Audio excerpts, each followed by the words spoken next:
नमस्कार विद्यार्थी मित्रांनो, आजच्या तासिकेमध्ये आपण उदाहरण क्रमांक 10 शिकूया. जो तुम्हाला मी उदाहरण पाठवलेला आहे. बघा, हे उदाहरण थोडं वेगळं आहे. वेगळं म्हणजे याच्या आधी जे आपण प्रॉब्लेम्स शिकलेले आहोत, 9 प्रॉब्लेम्स, त्या 9 प्रॉब्लेम्समध्ये आपण अशा प्रकारचं उदाहरण अजूनही शिकायला आहोत, जे आपण आज शिकूया. याच्या आधी आपण जे प्रॉब्लेम शिकलेले आहोत त्या प्रॉब्लेम्समध्ये फक्त आपण कॉन्ट्रॅक्ट अकाउंट तयार केलेले आहोत आणि वर्क इन प्रोग्रेस अकाउंट तयार केलेले आहोत. पण जो तुम्हाला परीक्षेमध्ये विचारेल 16 मार्कासाठी प्रश्न, तर त्या 16 मार्कासाठी जो प्रश्न विचारणार आहे, कशा स्वरूपाचे विचारणार आहे आणि आपल्याला किती अकाउंट्स तयार करायचे आहेत, तर अशा प्रकारचा प्रॉब्लेम्स 16 मार्कासाठी तुम्हाला विचारू शकते. हाच प्रॉब्लेम विचारायला याची काही गॅरंटी नाही, पण अशा प्रकारचा प्रश्न तुम्हाला 16 मार्कासाठी विचारेल. या प्रश्नामध्ये आपल्याला कॉन्ट्रॅक्ट अकाउंट तयार करायचं आहे, वर्क इन प्रोग्रेस अकाउंट तयार करायचं आहे आणि बॅलन्स शीट. महत्त्वाची म्हणजे बॅलन्स शीट. आपण जे तुम्हाला सुरुवातीला तुम्हाला फॉर्मॅट्स पाठवलेला आहे, 3 फॉर्मॅट्स होते आणि आपण याच्यावर वारंवार चर्चा करत होतो की 16 मार्कासाठी आपल्याला प्रश्न कशा प्रकारे विचारेल अशी आपल्याला शंका होती, कारण की आपलं शेवटचं युनिट्स आहे. तर हा प्रॉब्लेम मी तुम्हाला पाठविलेला आहे. तुम्ही अगदी शांतपणाने प्रॉब्लेम्स ऐका. मी तुमच्या समोर त्या प्रश्नाचं वाचन करतो आहे आणि सॉल्युशनही करतो आहे. ठीक आहे, मी आधी प्रॉब्लेम्स वाचतो तुमच्यासमोर, कारण अशा प्रकारच्या प्रॉब्लेम्समध्ये किंवा या प्रॉब्लेम्समध्ये तुम्हाला ॲडिशनल इन्फॉर्मेशन जास्त राहील, कारण बॅलन्स शीट राहील आणि थोडी क्रिटिकल राहील. पण तुम्ही जर शांतपणाने ऐकून घेतले आणि समजून घेतले तर तुमच्यासाठी काही क्रिटिकल राहणार नाही. बघा, उदाहरण मी तुम्हाला पाठवलेलं आहे. Following information related to contract number 111 is available from the contract ledger of a contractor and financial year ending 31 March 2005. आपल्याला जे काही इन्फॉर्मेशन दिलेली आहे ती फायनान्शियल इयरची आहे, 31 March 2005. Prepare contract account.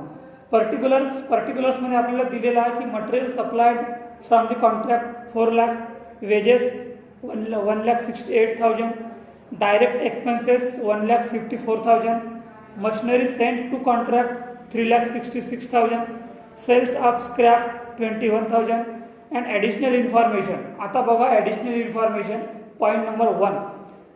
On 31 March 2005 direct expenses ₹16,000 16,000 is outstanding.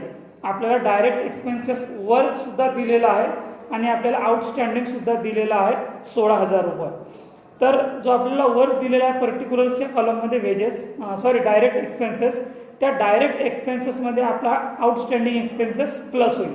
म्हणजेच आपल्याला डायरेक्ट एक्सपेन्सेस किती दिलेला आहे, 1,54,000 आणि हे 16,000. दुसरं पॉईंट आहे वर्क अनसर्टिफाईड 31 मार्च 2005. याची एंट्री कुठे होईल हे तुम्हाला माहीत आहे, कॉन्ट्रॅक्ट अकाउंटच्या क्रेडिट बाजूला.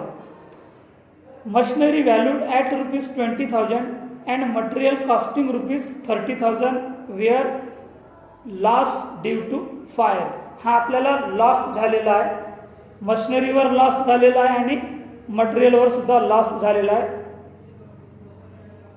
चौथं पॉईंट, मशिनरी कॉस्टिंग ₹40,000 40,000 वाज सोल्ड ₹32,000. मशिनरीची कॉस्ट आहे 40,000 रुपये आणि त्याला विक्री केली 32,000 रुपयाला, म्हणजेच आपलं लॉस झालेला आहे. अँड मटेरियल कॉस्टिंग 50,000 50,000 वाज sold ₹65,000.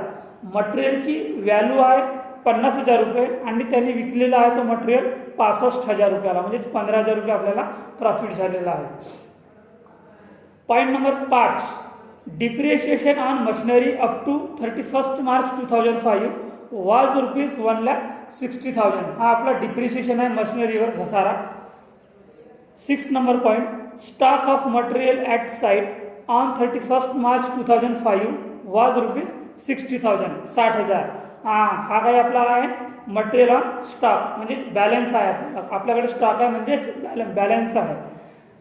Point number 7, cash received from the contractee was ₹6,40,000. आपल्याकडे कॅश रिसिव्ड आहे 6,40,000 रुपये, which is 80% of the work certified. आपल्याला त्याच्यावर 80% कॅल्क्युलेशन करावं लागेल. 80% आपण कॅल्क्युलेशन केलेली अमाऊंट आपली काय राहणार आहे, work certified. Last point is contract price was ₹14 lakh.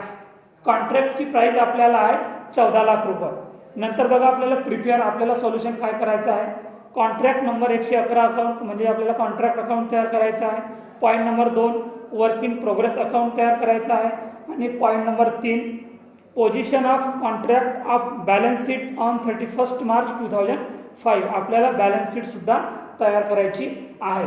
तर विद्यार्थ्यांना मी तुमच्यासमोर उदाहरण वाचलेलं आणि समजावणे सांगितलेल्या मराठीमध्ये. तुम्हाला उदाहरण समजलं असेल, पण उदाहरण समजलं म्हणजे तुम्हाला सॉल्युशन समजलं. कारण की तुम्हाला जोपर्यंत उदाहरण समजणार नाही की आपल्याला उदाहरणात काय दिलेलं आहे तोपर्यंत तुम्ही सॉल्युशन करणार नाही. आणि मी तुम्हाला उदाहरण समजून सांगितलेलं आहे, त्याचं आपण कॅल्क्युलेशन करूया. या उदाहरणात आपल्याला 3ही अकाउंट्स तयार करायचे आहेत, contract account, work in progress account and balance sheet. अशा प्रकारचा प्रश्न तुम्हाला 16 मार्कासाठी विचारेल. याच्या आधी आपण जे प्रॉब्लेम्स घेतलेले आहोत फक्त त्याच्यात आपण कॉन्ट्रॅक्ट अकाउंट तयार केलो आणि वर्क इन प्रोग्रेस अकाउंट तयार केलो. तो उदाहरण किंवा तशा प्रकारचे उदाहरण तुम्हाला 8 मार्कासाठी विचारेल. कारण की हा प्रत्येक युनिट्स आपल्याला 20 मार्कासाठी विचारणार आहे. त्याच्यापैकी 4 मार्क्स सॉरी प्रत्येक युनिट्स आपल्याला 4 युनिट्स आहेत. प्रत्येक युनिट्स आपल्याला 25 मार्कासाठी विचारेल. एक युनिट 25 मार्कासाठी. त्याच्यापैकी 5 मार्क्स तुमचे असाइनमेंटवर गेले म्हणजे उरलेले आपले 20 मार्क. 20 मार्कासाठी काय विचारेल की 4 मार्कासाठी थेअरी आणि 16 मार्कासाठी एक प्रश्न किंवा 8-8 मार्कासाठी 2 प्रश्न असे तुम्हाला विचारेल. ठीक आहे. तर आपण सुरुवात करूया. पहिलं account contract account. Contract account आपल्याला कॉन्ट्रॅक्ट नंबर दिलेला आहे 111 नंबर दिलेला आहे. जो आपल्याला नंबर दिलेला आहे तो, अन्यथा अदरवाईज आपल्याला जर नंबर दिलेला नसेल कॉन्ट्रॅक्टचा तर कॉन्ट्रॅक्ट नंबर घ्यायची गरज नाही, सरळ आपल्याला कॉन्ट्रॅक्ट अकाउंट लिहावं लागेल. मी तशीच आहे जशी आपण याच्या आधी आखणी केलेली आहोत कॉन्ट्रॅक्ट अकाउंटची.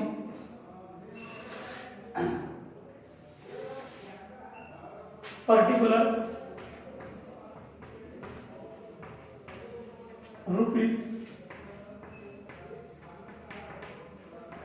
Particulars rupees. ठीक आहे. पहिलं पॉईंट आहे आपल्याला बघा पर्टिक्युलर्स मध्ये material supply for the contract 4 lakh रुपये. पहिलं पॉईंट राहणार आहे. आपण पॉईंट टू पॉईंट कॅल्क्युलेशन करूया जेणेकरून आपल्याला तो पॉईंट्स डबल येता कामा नये किंवा त्या पॉईंट्सवर आपली डबल पुन्हा नजर जाता कामा नये. जर तसं असेल तर आपण उदाहरण सॉल्युशन करायला कन्फ्युजन होईल. पहिलं पॉईंट आहे material supply to material supply किती आहे 4 लाख रुपये. 4 लाख रुपये मटेरियल सप्लाय आहे 4 लाख रुपये. दुसरा पॉइंट आहे वेजेस टू वेजेस मजुरी. वेजेस आहे आपल्याला 1,68,000 रुपये. 1,68,000 रुपये. नंतर आहे direct expenses to direct expenses. Direct expenses आहे 1,54,000. 1,54,000 रुपये. नंतर आहे machinery sent to contract to machinery sent to contract. किती आहे मशिनरी सेंट टू कॉन्ट्रॅक्ट 3,66,000 रुपये. 3,66,000 रुपये. नंतर आहे सेल ऑफ स्क्रॅप. तर सेल ऑफ स्क्रॅप क्रेडिट बाजूला जाणार आहे. By sale of scrap. Sale of scrap आहे 21,000 रुपये. 21,000. 21,000 रुपये. जे आपल्याला पॉइंट्स दिलेले होते 5 पॉइंट्स वरचे पर्टिक्युलरच्या कॉलम मध्ये ते 5ही पॉइंट्स आपले सॉल्युशन झालेले आहेत. त्याच्यानंतर बघा ऍडिशनल इन्फॉर्मेशन दिलेली आहे आपल्याला. ऍडिशनल इन्फॉर्मेशन म्हणजे बघा पहिलं पॉइंट दिलेला आहे, on 31st March 2005 direct expenses ₹16,000 is outstanding. हा डायरेक्ट एक्सपेन्सेस आहे आउटस्टँडिंग, म्हणजे to outstanding to direct expenses outstanding किती आहे? आउटस्टँडिंग 16,000 रुपये. आउटस्टँडिंग आहे 16,000 रुपये. नंतर बघा दुसरा point, work uncertified 31 March 2005 ₹62,000. Work uncertified हे आपलं येणार आहे क्रेडिट बाजूला, बाय वर्क अनसर्टिफाइड किती आहे? अनसर्टिफाइड 62,000 62,000. पॉइंट नंबर 3 बघा, machinery value at ₹20,000 and material costing ₹30,000 where loss due to fire. हे आपलं लॉस झालेलं आहे म्हणून क्रेडिट बाजूला आहे by loss due to machinery किंवा बाय लॉस टू मशनरी. किती आहे? 20,000 रुपये. 20,000 रुपये. नंतर loss due to material by loss to material 30,000 रुपये. 30,000 रुपये. नंतर बघा पॉइंट नंबर 4, मशनरी कॉस्टिंग ₹40,000 वाज सोल्ड फॉर ₹32,000. त्या मशनरीची कॉस्टिंग होती 40,000 रुपये आणि ती त्या मशीन विकली 32,000ला. तर आपलं काय झालं? म्हणजे जी प्राइस आहे ती प्राइस आहे 40,000 रुपये आणि ती 40,000ची मशिनरी त्यांनी 32,000ला विकली, म्हणजे आपलं काय झालं?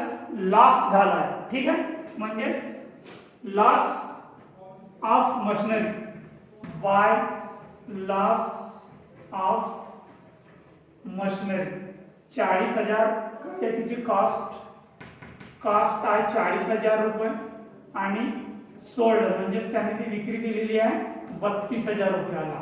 तर किती उरले? कितीचा लॉस झाला आपल्याला? 8,000 रुपयाचा. तर तो लॉस आला 8,000 रुपये झाला तो पॉइंट. नंतर त्याच्यामध्ये दिलेला आहे अँड मटेरियल कॉस्टिंग 50,000 वाज सोल्ड ₹65,000. त्याचा मटेरियलची कॉस्ट आहे 50,000 रुपये आणि तो त्यांनी मटेरियल विकला 65,000 रुपयाला. तर कितीने जास्त विकला? तो 15,000 रुपयांनी तो जास्त विकला, म्हणजे त्याला काय झालं? प्रॉफिट झाला. म्हणून प्रॉफिट झाला तर कोणत्या बाजूला आहे? डेबिट बाजूला. टू प्रॉफिट ऑफ मटेरियल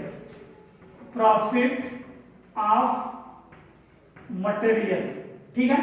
तिचं सोल्ड 65,000 रुपयाला त्याला विकलं. 65,000 रुपयाला त्याची कॉस्ट किती होती? 50,000 रुपये. म्हणजेच 15,000 रुपये काय झाला? प्रॉफिट झाला. समजलं? आम्हाला पॉइंट नंबर 5. पॉइंट नंबर 5 आहे depreciation on machinery up to 31st March 2005 was ₹1,60,000. आता आपल्याला मशिनरीवर काय आहे? डिप्रिशिएशन आहे, घसारा आहे. तर तो आपल्याला काढावा लागेल. Depreciation on machinery bye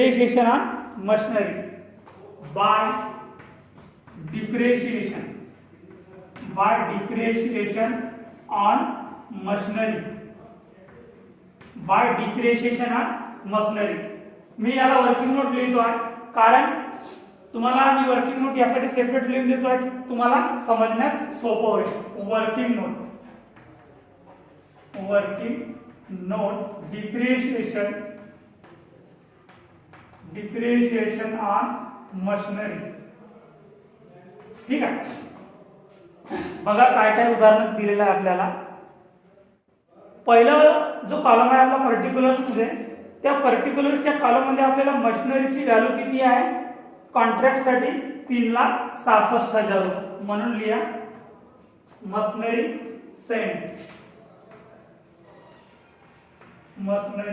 Saint to contract किती आहे? 3,66,000 रुपये. मशिनरी सेंट टू कॉन्ट्रॅक्ट 3,66,000 रुपये. त्याच्यानंतर आपल्याला काय दिलेलं आहे बघा, जो डिप्रिशिएशन आहे 31 March, point number 5, depreciation on machinery up to 31 March 2005 was rupees 1,60,000. Depreciation 1,60,000 रुपये मायनस करा, किती होतील? 3,66,000 मधून 1,66,000 मायनस करा, सॉरी 3,66,000 मधून 1,60,000 मायनस करा, किती उरले? 2,06,000 रुपये. 2,06,000 रुपये लेस मायनस, पुन्हा मायनस काय होईल आपलं बघा, मशिनरी व्हॅल्यू 30,000 रुपये. ठीक आहे, मशिनरी व्हॅल्यू पुन्हा 30,000 रुपये मायनस होईल.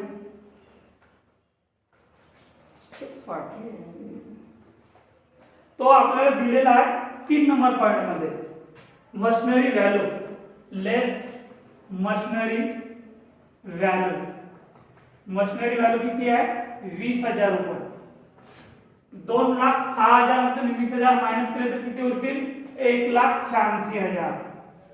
नंतर पुन्हा लेस मायनस, मायनस काय करायचं बघा, पॉइंट नंबर 4 मध्ये मशिनरी कॉस्ट दिलेली आहे. मशिनरी कॉस्ट 40,000 रुपये दिलेली आहे. तर 1,86,000 मधून 40,000 मायनस करा तर किती उरतील? 1,46,000 रुपये. हे त्याचा झाला ऍक्च्युअल डिप्रिशिएशन ऑन मशिनरी, म्हणजे 1,46,000 काय निघाला आपला ऍक्च्युअल डिप्रिशिएशन ऑफ मशिनरी. आपल्याला मशिनरीवरचा घसारा निघाला आहे 1,46,000 रुपये. नंतरचा पॉइंट बघा, point number 6, stock of material at site 31 March 2005. Next point राहील बाय स्टॉक ऑफ मटेरियल किंवा बॅलन्स ऑफ मटेरियल. तुम्ही दोन्ही शब्द लिहू शकता आर मध्ये, किंवा दोन्ही शब्द न लिहिता या एकाच नावाला तुम्ही 2 शब्दामध्ये लिहू शकता की स्टॉक आहे म्हणजे आपल्याकडे बॅलन्स आहे. तर balance of machinery, balance of machinery आहे की मटेरियल आहे? मटेरियल. बॅलन्स ऑफ मटेरियल किती दिलेला आहे? 60,000 रुपये. बॅलन्स ऑफ मटेरियल दिलेला आहे 60,000 रुपये. नंतर बघा point number 7, cash received from the contract was rupees 6,40,000, 6,40,000, which is 80% of the work certified. आपला पॉइंट्स राहिलेला आहे आता शेवटचा, work certified by work certified किती आहे? 80% आहे. ठीक आहे, 80% ऑन कशावर आपल्याला घ्यायचं आहे? कॉन्ट्रॅक्टीवर घ्यायचा आहे. तर 6,40,000, 6,40,000 गुणिला 80 भागिला 100 किती निघेल? 6,40,000. 6,40,000 गुणिला 80 भागिला 100, 6,40,000. सॉरी, पर्सेंट मध्ये आपलं इथं वेगळं आहे. आपण कॉन्ट्रॅक्टीवर काढतो तर ते उलट होईल. ठीक आहे, म्हणजे 6,40,000 गुणिला 100 भागिला 80, 8 लाख रुपये. 8 लाख रुपये. ठीक आहे, आता अजून काय राहिलेलं आहे की आता कॉन्ट्रॅक्ट प्राइस आहे 14 लाख रुपये. 14 लाख रुपये.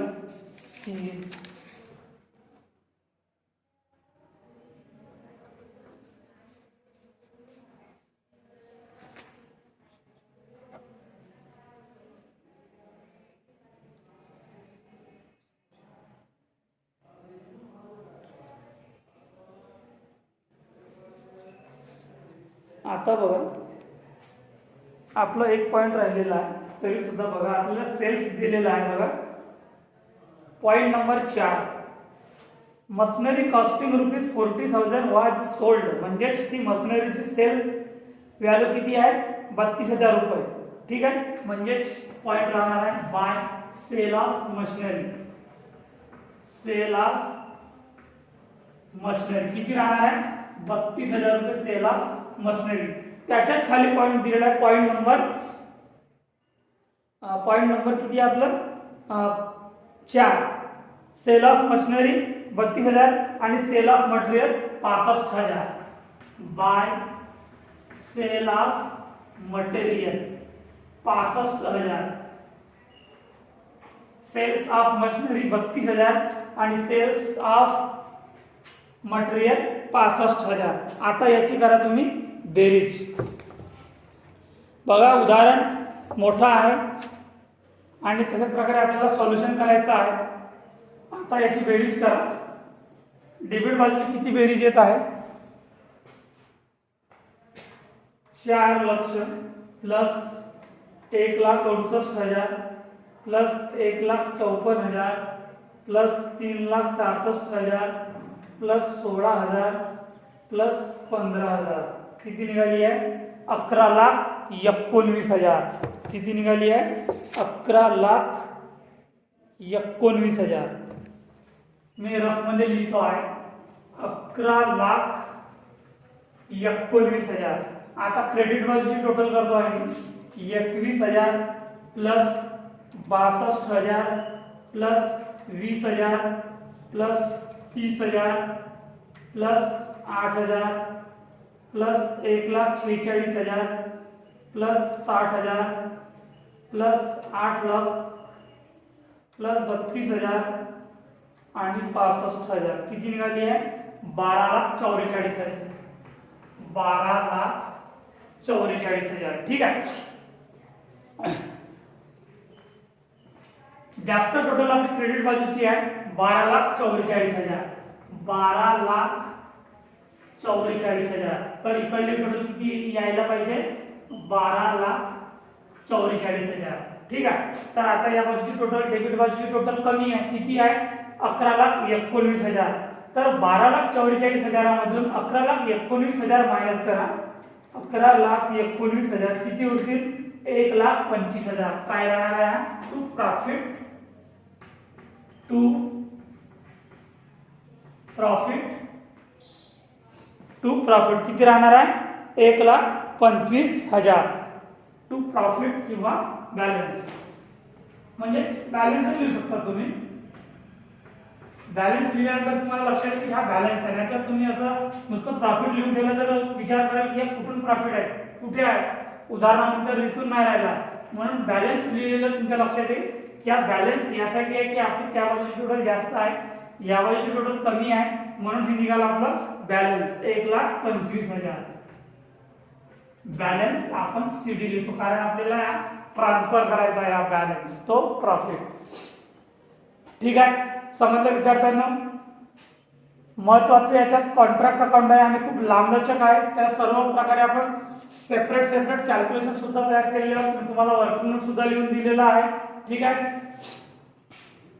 याच्यातून तुम्हाला काही अडचण आली असेल काही इथून पॉईंट समजलं नसेल तर तुम्ही मला विचारा कारण याला मी मिटवणार आहोत आता थोड्या वेळात कारण की मला अजून पुन्हा खाली कॅल्क्युलेशन करायचं आहे.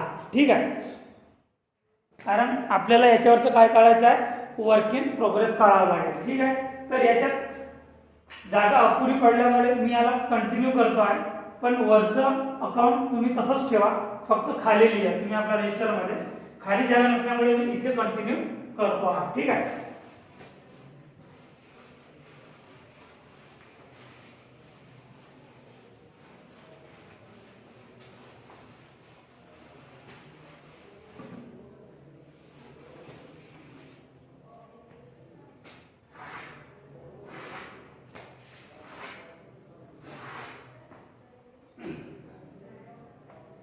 आपलं कॉन्ट्रॅक्ट अकाउंटवर किती निघालं तर प्रॉफिट बॅलन्स 1,25,000. ठीक आहे. म्हणून बाय प्रॉफिट बॅलन्स कोणता बीडी किती निघालं तर 1,25,000. हा नवीन अकाउंट तयार नाही आहे हा तोच अकाउंट आहे कॉन्ट्रॅक्ट अकाउंट. त्याच्या खाली जागा नसल्यामुळे मी इथे वर लिहितोय. तुम्ही अशाच प्रकारे समजून घ्या आणि लिहून घ्या. आपला जो प्रॉफिट निघाला होता बॅलन्स 1,25,000 तो बॅलन्स आपल्या इकडे ट्रान्सफर झालेला आहे VDच्या स्वरूपात 1,25,000. आता आपल्याला काढायचं काय आहे, टू प्रॉफिट.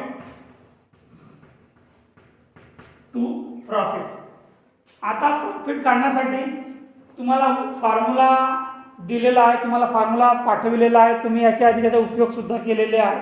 ठीक आहे. प्रॉफिट आपण आता कॅल्क्युलेशन करूया टू प्रॉफिट अँड लॉस. ठीक आहे. याचा फॉर्म्युला असा आहे की बॅलन्स इनटू 2/3 म्हणजे 2/3 into cash received upon work certified amount. म्हणजे फॉर्म्युला मी इथे लिहितो, एकदा बघा तुम्ही. बॅलन्स इनटू 2/3 इनटू कॅश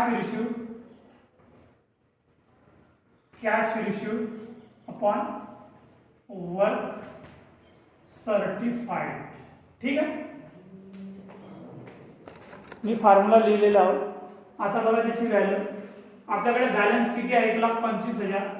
1,25,000 गुणिला 3 भागीला 2/3 गुणिला कॅश रिसिव्ड बघा उदाहरणात दिलेलं आहे आपल्याला. Cash received from the contractee was rupees एक minute. Cash received from the contractee was rupees 6,40,000. 6,40,000 work certified निघालेला आहे. आपण कॅश रिसिव्डवर 40% काढलेला वर्क सर्टिफाइड तो निघालेला आहे आपला 8 लाख रुपये. 8 लाख रुपये. ठीक आहे. याची कॅल्क्युलेशन करा.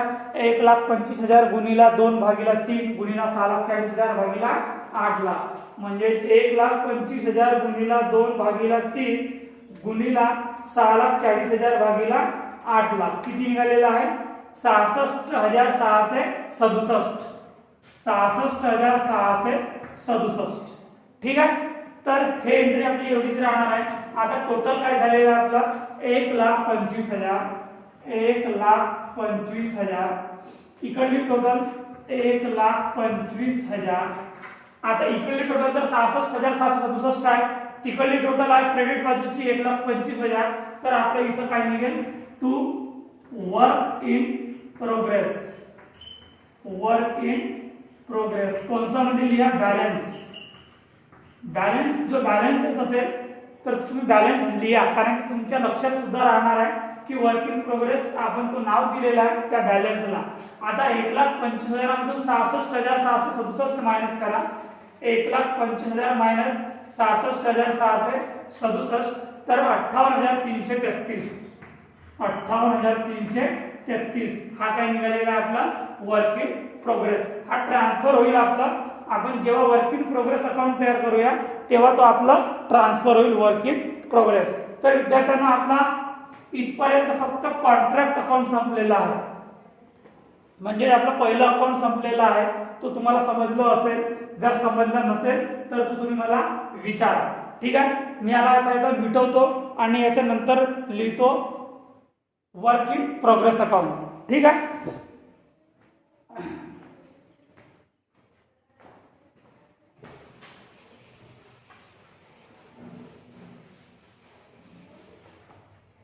मी माझ्या माहितीसाठी बाजूला लिहून ठेवतो आहे, कारण की मी हा मिटवीन तर मला ती राशी ती अमाऊंट माहीत पाहिजे. ठीक आहे. 66,667 58,333.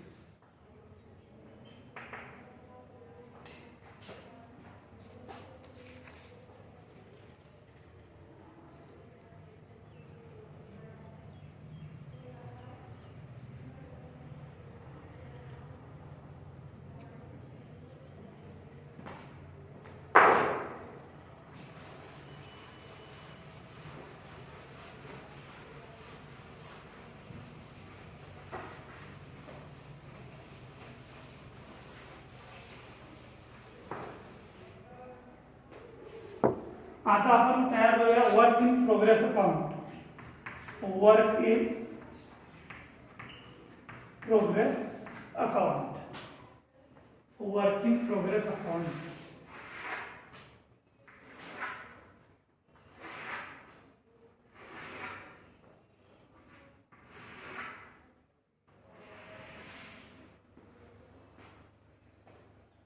कॉन्ट्रॅक्ट अकाउंटवर आपला जो वर्क इन प्रोग्रेस निघालेला आहे बॅलन्स शेवटी आता जो आपण कॅल्क्युलेशन केलेला आहे 58,333, तर तो निघालेला होता आपला कोणत्या बाजूला, कॉन्ट्रॅक्ट अकाउंटच्या डेबिट बाजूला, तो वर्क इन प्रोग्रेसच्या क्रेडिट बाजूला येणार आहे. ठीक आहे. By work in progress transfer from contract account आपण ऑलरेडी लिहिलेले आहोत की by working progress transfer from म्हणजेच तो कॉन्ट्रॅक्ट अकाउंटवर इथे ट्रान्सफर आलेला आहे 58,333 रुपये. ठीक आहे. आता आपण वर्किंग प्रोग्रेस अकाउंट तयार करत आहोत तर त्याच्यात पूर्ण वर्क संदर्भात पूर्ण एंट्री येणार आहे. ठीक आहे. पहिली एंट्री राहणार आहे टू वर्क सर्टिफाईड किती दिलेला आहे आपल्याला, 8 लाख रुपये, 8 लाख. नंतर दुसरी एंट्री टू वर्क अनसर्टिफाईड किती निघालं होतं, वर्क अनसर्टिफाईड किती आहे उदाहरणार्थ बघा, कदाचित 60,000 आहे की 62,000 आहे, 62,000 आहे. वर्क अनसर्टिफाईड 62,000.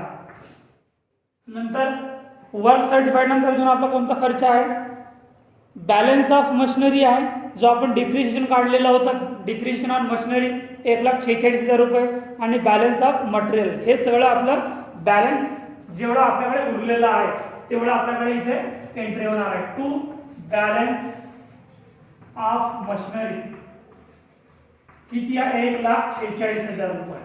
बॅलन्स ऑफ मशिनरी आहे 1,46,000 रुपये. टू बॅलन्स ऑफ मटेरियल किती आहे, बॅलन्स ऑफ मटेरियल 60,000 रुपये. बॅलन्स ऑफ मटेरियल 60,000 रुपये. आता याची करा तुम्ही बेरीज, या व्यतिरिक्त इथे कोणते खर्च येणार नाही आणि जर येत असतील तर ते आपल्याला या उदाहरणात दिलेले नाही आहे. ठीक आहे. तर याची बेरीज करा आता दोन्ही बाजूची, 8 लाख अधिक 62,000 अधिक 1,46,000 आणि 60,000 किती टोटल निघाली, 10,68,000. 10,68,000 10,68,000 10,68,000 मधून 58,300 मायनस करा तर तुमचं काय उरेल, तो बॅलन्स उरेल. ठीक आहे. मायनस 58,333, 10,09,667, 10,09,667, 10,09,667, 10,09,667 हे आपलं काय राहणार आहे, बाय बॅलन्स ब्रॅकेट मध्ये लिहावं लागेल, ट्रान्सफर टू बॅलन्स शीट. आपला हा जो बॅलन्स आहे तो बॅलन्स शीटला आपल्याला ट्रान्सफर करावा लागेल म्हणून ब्रॅकेट मध्ये लिहा transfer to balance sheet, BS short form मध्ये BS, full form balance sheet. तर समजलं विद्यार्थ्यांना, वर्क इन प्रोग्रेस अकाउंट म्हणजे जेवढा आपल्या कामासंबंधी जे काही खर्च आहे, जो काही आपल्याकडे मटेरियल शिल्लक आहे, जो काही खर्च झालेला आहे, त्या सर्व एंट्री आपल्या, तो सर्व खर्च आपला इथे त्याची एंट्री करावी लागेल. जसं की वर्क सर्टिफाईड आहे 8 लाख, वर्क अनसर्टिफाईड आहे 62,000, balance of machinery 1,66,000, balance of material 60,000. ठीक आहे. तर याच्यानंतर आपण महत्त्वाचं, या उदाहरणावरच्या महत्त्वाचं पॉईंट शिकणार आहोत, बॅलन्स शीट. बॅलन्स शीट म्हणजे असं असतं विद्यार्थ्यांना की जे आपण कॉन्ट्रॅक्ट अकाउंटला किंवा वर्किंग प्रोग्रेसला जो बॅलन्स काढतो, बॅलन्स इन फिगर, जो बॅलन्स दोन्ही बाजूची टोटल केल्यानंतर जो बॅलन्स कमी जास्त प्रमाणात डेबिट बाजूला किंवा क्रेडिट बाजूला निघतो, तसं बॅलन्स आपलं बॅलन्स शीटला निघता कामा नये. जर तसं काही असेल किंवा दोघांची टोटल समान नसेल तर समजून घ्यायचं की आपलं उदाहरण चुकलं, कारण की बॅलन्स शीट वर संपूर्ण खेळ आहे, अख्ख्या आपल्या उदाहरणाचाच खेळ नाही, तर आपल्या औद्योगिकीकरणात, आपल्या देशाच्या, आपल्या जागतिकीकरणात म्हणजे इंटरनॅशनल लेवलवर सुद्धा बॅलन्स शीटवर सर्व अवलंबून असते. म्हणून बॅलन्स शीट चुकता कामा नये, 1 रुपयाने सुद्धा चुकता कामा नये. पॉईंट ही चुकता कामा नये किंवा डिफरन्स सुद्धा येता कामा नये. ठीक आहे. तर आता आपण बघूया शेवटचा मुद्दा या उदाहरणावरील बॅलन्स शीट. लक्ष द्या. बॅलन्स शीट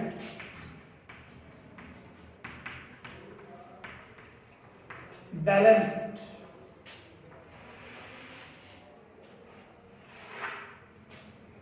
आता बॅलन्स शीटवर आपल्याला पर्टिक्युलर्स राहत नाही.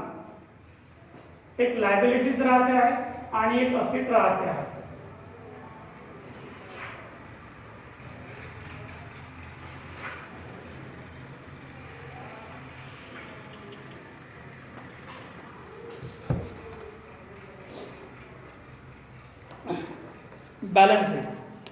बॅलन्स शीट तयार करत असताना आपल्याला ज्या वर्षाची बॅलन्स शीट विचारलेली आहे तो वर्ष लिहिणं खूप आवश्यक आहे. आपल्याला उदाहरणातच दिलेलं आहे बघा. पॉइंट नंबर 3 शो ऑल बघा position of contract in balance sheet on 31 March 2005. म्हणजे आपल्याला 31 मार्च 2005 ची बॅलन्स शीट तयार करायची आहे. तर लिहायचं for the year ended for the year ended 31st March 2005. जो वर्ष दिलेले असेल त्या वर्षाची एका बाजूला येईल लायबिलिटीज आणि एका बाजूला येईल असेट्स, संपत्ती. Liabilities rupees and assets rupees. एक बाजू लायबिलिटीची असतो आणि एक बाजू असेट्सची असतो. ठीक आहे. बघा उदाहरणार्थ आपल्याला काय काय दिलेलं होतं. पहिला पॉइंट बघा आपल्याला कॉन्ट्रॅक्ट अकाउंटवर जो आउटस्टँडिंग दिलेलं होतं बघा डायरेक्ट एक्सपेन्सेस आउटस्टँडिंग 16,000. तर तो येईल इथे. बॅलन्स शीटला टू किंवा बाय अशा नावाने एंट्री होत नाही, डायरेक्ट नावाने एंट्री होतो आहे. ठीक आहे. तर आउटस्टँडिंग डायरेक्ट एक्सपेन्सेस लिहू आपण. डायरेक्ट एक्सपेन्सेस आउटस्टँडिंग 16,000 रुपये दिलेले आपल्याला आउटस्टँडिंग. ठीक आहे. आउटस्टँडिंग 16,000 रुपये दिलेला आहे. नंतर बघा कॉन्ट्रॅक्ट अकाउंटवर आपला जो प्रॉफिट निघालेला होता जे आपण कॅल्क्युलेशन करून काढलेला होता तो लिहा. Profit and loss. Profit and loss किती निघालेला होता 66,667 रुपये. ठीक आहे. त्याच्यानंतर आपला जो प्रॉफिट निघालेला होता बघा मटेरियलचा, त्या मटेरियलची कॉस्टिंग होती 50,000 आणि तो मटेरियल त्यांनी विकला 65,000ला. जो डिफरन्स आहे 15,000 जो प्रॉफिट आहे तो प्रॉफिट इथं आपल्याला काय होईल प्लस होईल. Plus profit.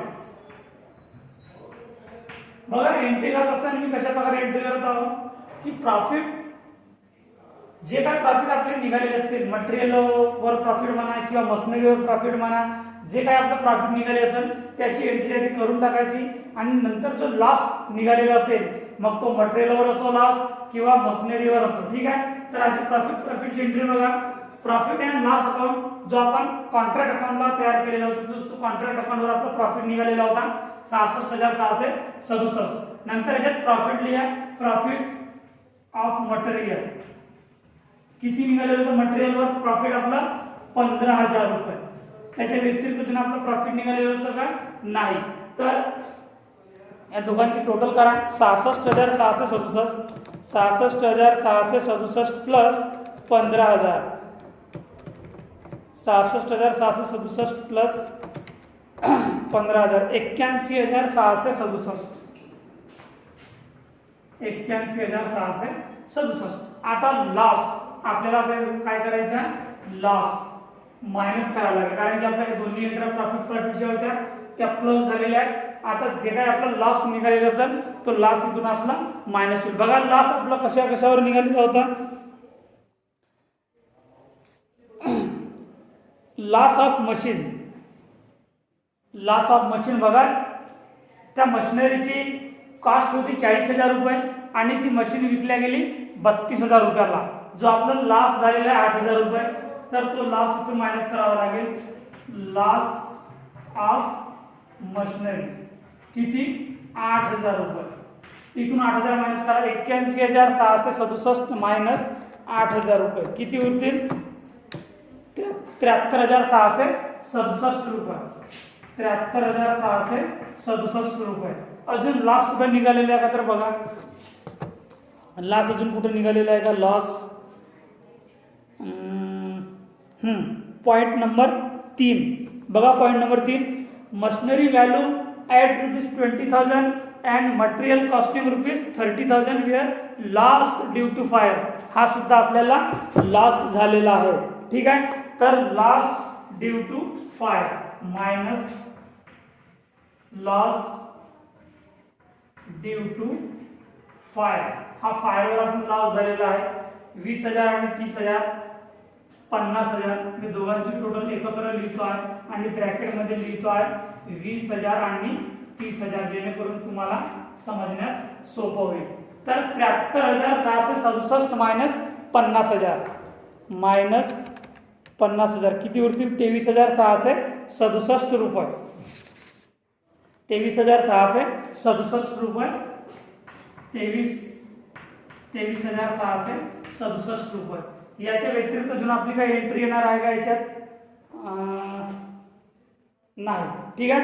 आता आपण असिट साईडला येऊ. असिट बाजूला आपण जो वर्क इन प्रोग्रेसला जो प्रॉफिट काढलेलं होतं आणि जो आपल्याला ट्रान्सफर टू बॅलन्स शीट अशा नावाने आपण एंट्री केलेली आहोत. तर तो बॅलन्स लिहा, प्रॉफिट लिहा. Balance transfer from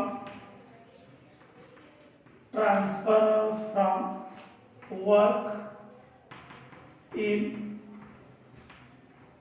progress account. किती निघालेला होता तो? 10,09,667. मी इनर कॉलम मध्ये लिहितो कारण की याचं कॅल्क्युलेशन आहे. 10,09,667. 10,09,667. कारण याच्यामधून आपल्याला हा जो बॅलन्स आहे याच्यामधून आपल्याला कॅश रिसिव्ड मायनस करावा लागेल, कारण की आपण कॅश घेतलेले आहोत. तर असिटच्या बाजूला जो बॅलन्स आहे त्याच्यामधून आपल्याला कॅश रिसिव्ड मायनस करावं लागेल. किती आहे कॅश रिसिव्ड? कॅश रिसिव्ड आहे 6,40,000 रुपये. मायनस कॅश रिसिव्ड 6,40,000 रुपये.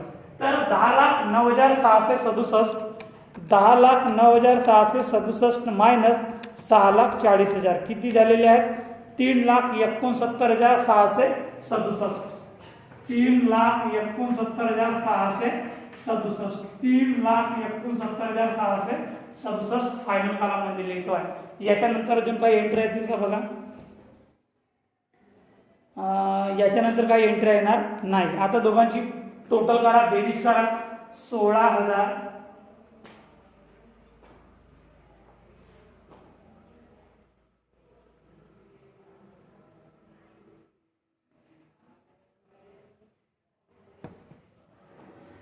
एक मिनिट, अजून काही एंट्री येणार आहे याच्यात.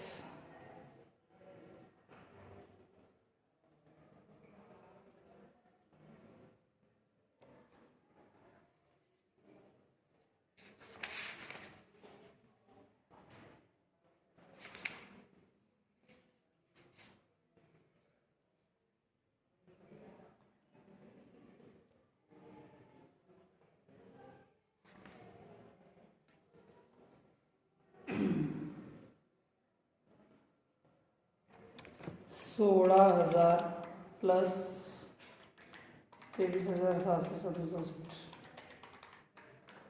23,667 39,000 39,667 मायनस 3,69,667.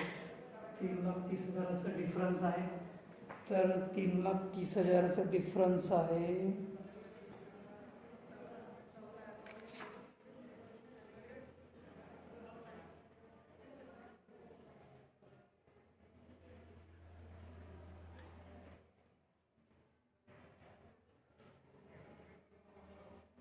$3,30,000.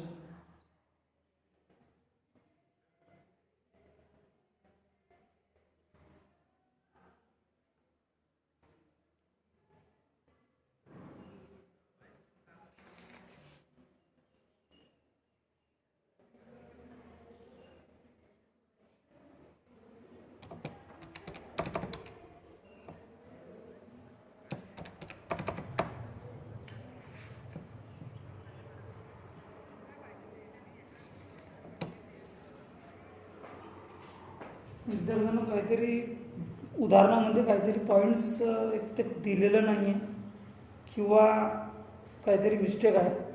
तर बॅलन्स शीट इथपर्यंत कॅल्क्युलेशन करतो आपण. याच्यानंतर मी तुम्हाला तो जो काय उरलेला पॉईंट्स आहे तर तो तुम्हाला दुसऱ्या व्हिडिओमध्ये किंवा पुढच्या तासिकेला सांगणार आहोत. तर हे तुम्ही इथपर्यंतच ठेवा, ठीक आहे. याच्यात आपल्याला करेक्शन करावं लागेल. काय काय उदाहरणात मिस्टेक असतो आहे किंवा प्रिंट मिस्टेक राहतो आहे आणि किंवा कोणती एंट्री जर दिलेली नसेल तर ती एंट्रीसुद्धा दिलेली राहतो आहे, ठीक आहे. तर इथून आपण बॅलन्स शीट पुन्हा कॅल्क्युलेशन करूया, कारण की आपली बॅलन्स शीट चुकता कामा नये. ती बॅलन्स शीट आपण पुढच्या व्हिडिओमध्ये किंवा पुढच्या तासिकेमध्ये घेऊया. धन्यवाद.